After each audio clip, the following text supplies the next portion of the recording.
Hello बच्चों, let's read the question.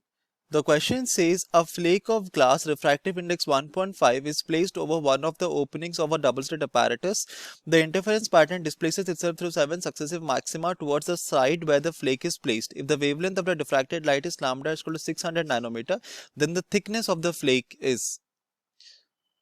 So इस question को सॉल्व करने के लिए हम जो की कॉन्सेप्ट यूज करेंगे वो होगा हमारा जो फ्रिंज विड्थ होता है ना beta, that is equal to simply lambda capital D by small D.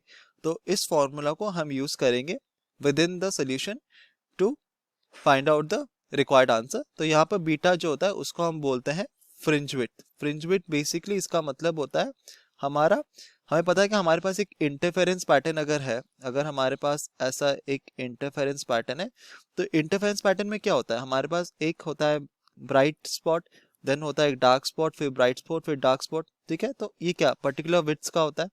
ठीक है, तो दो सक्सेसिव ब्राइट स्पॉट या दो सक्सेसिव डार्क स्पॉट के बीच का जो डिस्टेंस होता है ना, उसको हम बोलते हैं हमारा beta, which is the fringe width.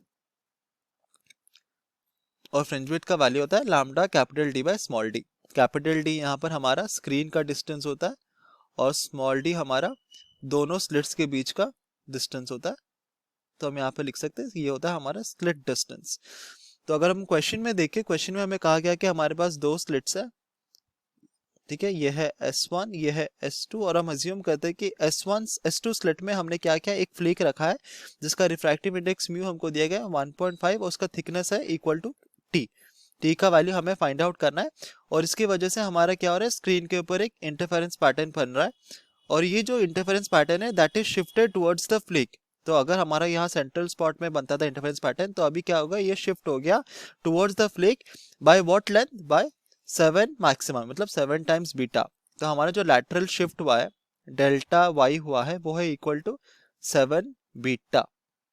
इतना अमाउंट से हमारा जो इंटरफेरेंस पैटर्न चेंज हो गया, क्योंकि हमें क्वेश्चन में कहा गया है कि it is shifted by 7 maxima. 7 successive maxima मतलब क्या, दो सक्सेसिव मैक्सिमास के बीच में जो डिफरेंस होता है उसको हम क्या बोलते हैं, फ्रिंज विड्थ बोलते हैं. तो अगर 7 सक्सेसिव मैक्सिमास है तो ये हो जाएगा 7 टाइम्स फ्रिंज विड्थ.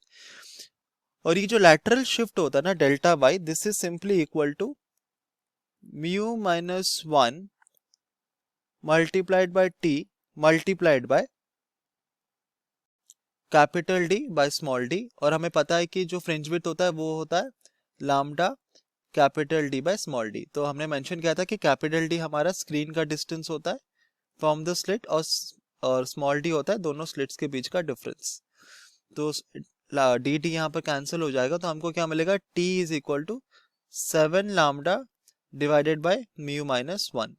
तो हमें लैम्डा का वैल्यू दिया गया 600 नैनोमीटर, तो जो 7 multiplied by 600 nanometres whole divided by 1.5 minus of 1 nanometre. तो इसको अगर हम कैलकुलेट करेंगे तो हमको मिलेगा this is equal to 8400 nanometre.